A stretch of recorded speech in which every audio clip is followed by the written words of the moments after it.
আমরা সবাই অপেক্ষায় আছি মেট্রো রেলের জন্য। মেট্রো রেল কখন আসবে? জীবনে প্রথম মেট্রো রেলে চড়তে যাচ্ছি। বাংলাদেশে মেট্রো রেল ভাবাই যায় না। আমাদের পার্শ্ববর্তী দেশ দাদারা আসলো আমাদের দেশে, এসে মেট্রো রেলে ভ্রমণ করে গেল। বাট আমরা দাদারা এখনও কিন্তু অনেকেই আছি মেট্রো রেলে কিন্তু চড়ি নাই। তো তোমরা যারা মেট্রো রেলে চড়ো নাই, তো তোমাদেরকে অবশ্যই রিকোয়েস্টিং যে তোমরা আইসা একবার মেট্রো রেলে চড়বা, এই এক্সপিরিয়েন্সটা অন্ততপক্ষে নেবা। সো ঢাকা শহরে একটা সময় আসতাম, মানে সেই ছোট্টবেলায়, তখন এসে শুধু চিড়িয়াখানায় ঘুরতে যেত মানুষ। চিড়িয়াখানা যেত, তারপর শহীদ মিনার যেত। আর এখন ঢাকা শহরে কিন্তু অনেক জায়গা আছে, অনেক ঘোরার জায়গা আছে। তোমরা জাস্ট সামনে যে উইন্টার আসতেছে, উইন্টার একটা ভ্যাকেশন নিয়ে নেবে এবং 6 থেকে 7 দিনের একটা ট্যুর প্ল্যান করবা। আর হেল্প লাগলে আমাকে জানাতে পারো। যে টোটাল ঢাকা শহরে তোমরা এমন কিছু আজব জিনিসপত্র তোমরা দেখবা, পুরান ঢাকা থেকে শুরু করে আধুনিক ঢাকা থেকে শুরু করে সব কিছু।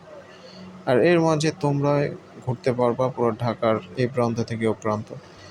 তাহলে সব থেকে ভালো হয় তোমরা উইন্টারে যদি ঢাকা শহরে ঘুরতে আসো। আর মেট্রো তো চালু হলো, কয়েক বছর হয়ে যাচ্ছে।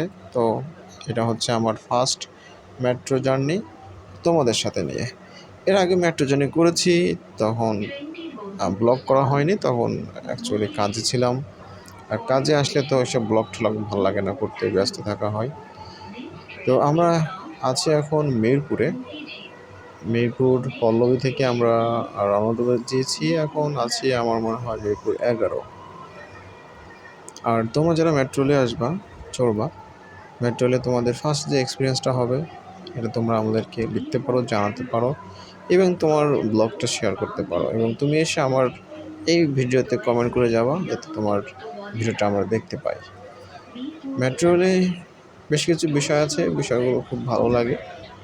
ফার্স্ট যে বিষয়টা এক্সপিরিয়েন্সের ব্যাপারটা হচ্ছে যে মেট্রো রেলে চড়লে এটা বাংলাদেশ আর মনে হয় না, এটা মনে হয় যে আধুনিক কোনো বিশ্বে একটা দেশে আমরা আছি।